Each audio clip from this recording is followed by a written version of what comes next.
I want you to think of the most annoying person in a fan subculture you can. Okay? Got him? Now imagine what this imaginary and totally hypothetical person might say about whatever fan base you might be a part of. Does it look like this? Chances are that no matter what subculture you thought of, the same annoying person might say very similar things across all of fandom. But today I want to make a direct comparison between two very unrelated communities and hopefully make a conclusion to try to help some people out who are struggling to make peace with where their communities are at. I work in radio and I host a metal radio show. I have a very unique position in being able to select what modern metal gets played on air and what I deem radio friendly when it comes to metal. So I am also very aware of things that go on in the world of metal music. I keep up with metal music through social media and artist pages and announcements when they announce tours and all that jazz. And through this, there is a through line I see in nearly every comment section across every platform when any of these two bands are mentioned. Now, if you're a fan of these bands, I want you to know that I am on your side because I believe both of these bands make excellent music, and hating them in the way these people do is mostly performative. The bands I'm referring to are Sleep Token and Ghost. Go into any comment section on any social media that even briefly mentions these bands, and you will need a hazmat suit because of how toxic and whiny these people are. And their complaints aren't even real complaints, or criticisms or critiques of the music, or rather just repeated slop that they heard elsewhere on the internet, regurgitated because they think it's funny to say in order to put down a band they've never even listened to. But even this isn't really my problem with these takes, and is not the point of the video. No, my problem is the reason why this criticism is being thrown at such volume at these bands to begin with. If Sleep Token or Ghost weren't selling out stadiums or topping charts or being nominated for Grammys, would people even be paying attention to them? I genuinely believe that the reason that these people hate Ghost and Sleep Token with such passion is because they have grown in such popularity to the mainstream. Because to be that upset at a band for seemingly no reason, your mindset has to be something like, what I like isn't popular, therefore it's better. Completely missing the point. And at one point, these bands weren't even popular to begin with. I'm sorry that not every musician aspires to make garbage disposal and trash can lid noises in their mom's basement for their entire life, but some people are actually in it to have some success outside of basement shows, and they're not any less talented or not metal for that. That goes to any band that has had any mainstream success. And to bring it back around to radio, mainstream bands like to have their music put on the radio.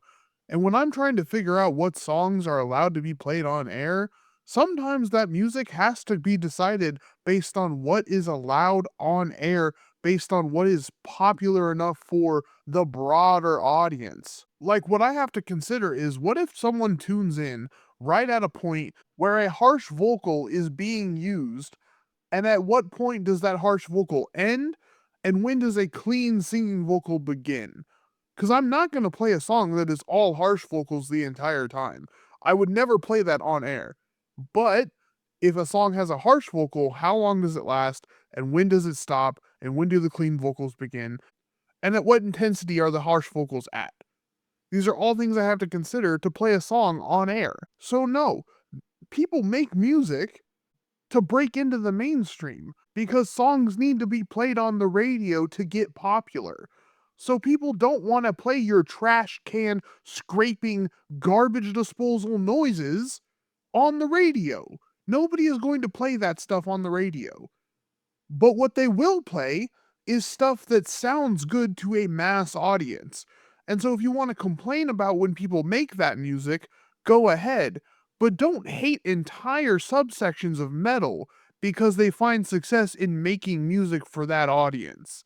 You can't cut out an entire section of metal just because it doesn't fit what your definition of metal is. So yeah, basement dwelling retards would rather their favorite artist never see any mainstream success than ever admit that bands that are popular can still be heavy and be lucrative for the artist. Because isn't that the whole point? I would argue that people make music for two main reasons: to express themselves and to make money. But as soon as you make too much money, you're not real metal anymore. See how that doesn't make sense? You're not the arbiter of metal just because you don't like a band because they're popular now. Regurgitating the same joke 100 times in every comment section doesn't make you right, it just makes you look like a dumbass. Speaking of arbiters, I see a very similar pattern of behavior in my other chosen community.